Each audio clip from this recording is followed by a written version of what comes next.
તો ટ્રમ્પે પાકિસ્તાનની પોલ ખોલી નાખી છે, પરંતુ માત્ર પાકિસ્તાન પાસે જ નહીં પરંતુ ભારત પાસે પણ છે પરમાણુ હથિયાર। ત્યારે હવે જોઈએ કે આખરે ભારત અને પાકિસ્તાન પાસે કેટલા પરમાણુ હથિયાર છે। જો કે આ સ્વાભાવિક છે, જે ચિતાર આપની પાસે છે।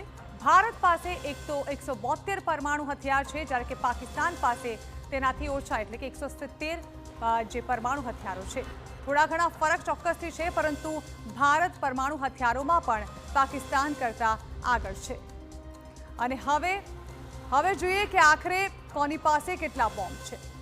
ત્યારે સૌથી પહેલા વાત કરીએ રશિયાની, જેની પાસે 5449 પરમાણુ હથિયાર છે। મહાસત્તાઓ પાસે સૌથી વધારે પરમાણુ હથિયારો છે, જેમાં વાત રશિયાની કરવામાં આવે તો તેની પાસે લગભગ 5500 બોમ્બ છે। 5500 જેટલા પરમાણુ હથિયાર રશિયા પાસે છે।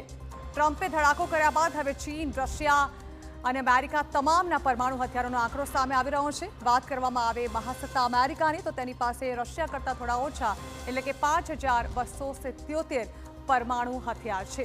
જ્યાં એક તરફ એવું કહેવામાં આવી રહ્યું છે કે તમામ મહાસત્તાઓ જે છે તે હાલ પરમાણુ હથિયારો સાથે પરમાણુ પરીક્ષણ માટે તૈયાર હોય તે પ્રકારનું વાતાવરણ ઊભું થયું છે। ત્યારે વાત કરીએ હવે ચીનની। ચીન પાસે છે 600 પરમાણુ હથિયાર। સૌથી વધારે રશિયા પાસે છે, ત્યારબાદ અમેરિકા પાસે પરમાણુ હથિયારની સંખ્યા 5200ની આસપાસ છે, અને ત્યારબાદ ચીનની વાત કરવામાં આવે તો તેની પાસે 600 પરમાણુ હથિયાર છે। જો કે પાકિસ્તાન પાસે 170 પરમાણુ હથિયાર છે અને ભારત પાસે તેનાથી વધુ 172 પરમાણુ હથિયાર છે। જો કે લગભગ બંને પાસે સરખા પરમાણુ હથિયાર છે।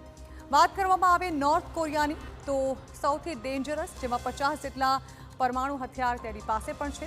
દુનિયાભરના મોટાભાગના દેશો પાસે જે પરમાણુ શક્તિ અત્યારે છે તેનો દુરુપયોગ ન થાય તેના માટે લગાતાર પ્રયત્ન કરવામાં આવી રહ્યા છે। ત્યારે હવે જે પ્રકારે તૈયારીઓ કરવામાં આવી રહી છે યુદ્ધને લઈને,